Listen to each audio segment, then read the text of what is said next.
can a figure who has isolated himself, does not speak to the media, and hasn't come out of his simple house for years, can be the most influential figure in Iraq today and the marja of the Shias? This is a question that has long been a mystery for the analysts. Marja. It was on the eve of his 31st birthday that he received permission for absolute ijtihad from his two masters, Ayatollah Ali and Sheikh Hussein Hilli. Ayatollah Ali owned a wide network of agencies and scientific centers, which after his demise were trusted to Ayatollah Sistani, and thus he found a special place among Shia communities. Over the years, he has taken no steps to gain more power. Furthermore, he has opposed the formation of a movement in his name by his supporters, banning the installation of his images on pulpits and public places, and the naming of complexes, schools, and hospitals after him. To a question in this regard, he has replied, "I do not like this and I would never agree to it." In the religious and ethnic diversity of Iraq and its complex political geography, he never favored any party or group and always maintained his independence of opinion and action. It was this independence from parties and governments, along with his simple management structure and transparent financial transactions, that enabled Ayatollah Sistani to stand by the people and support them by taking a strong stand against corruption, economic problems, and political havocs.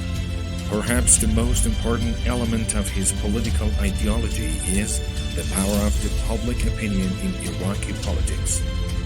Ayatollah Sistani's ideal society is based on the effective participation of people in socio-political developments and opposes the idea of the influence of governmental institutions and the opinion of religious figures. Together with the fall of Saddam, the authority of the Sunni groups was annihilated, and the ground became suitable for the revengeful actions of the Shias. It was in that dire time that Ayatollah Sistani charged the Iraqi government with the security and safety of the Iraqi people, regardless of their racial, religious, or intellectual affiliation.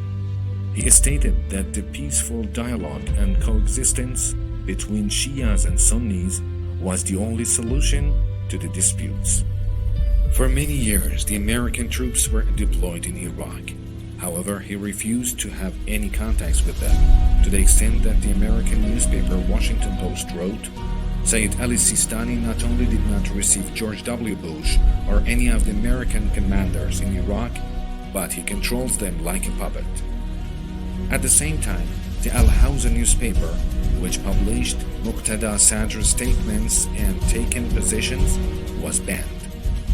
This incident marked the beginning of a military clash between Jaish al-Mahdi militants and U.S. forces in Iraq. American tanks entered Karbala and the city of Najaf was besieged.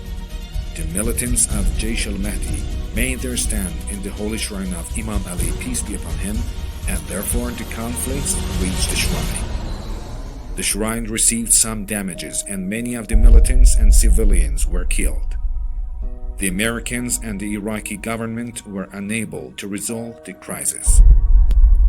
Eventually, with the mediation of Ayatollah Sistani and the peaceful resolution of the issue, this dispute ended and he was given the managing responsibility of the Shrine of Najaf and the Kufa Mosque.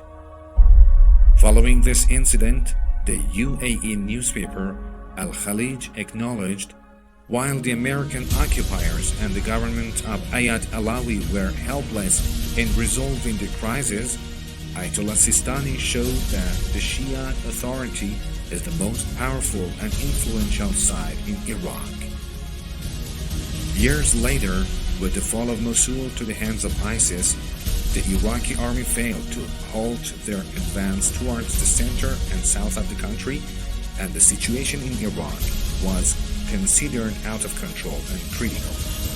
To help save lives, Ayatollah Ali Sistani wrote a letter to people from his humble house and stated, "Accordingly, all citizens who are capable of carrying weapons, fighting terrorists, and defending their country and nation are required to volunteer to join the military." These few simple lines of the man who had stood by Iraqi people for many years in the bitter and sweet days, and the courage of the Iraqi youth who believed in him, brought the end of the largest terrorist group in history and millions of dollars invested by the Americans. This triumph rendered the Jihad order of Sayyid Ali Sistani immortal in the history of Shia.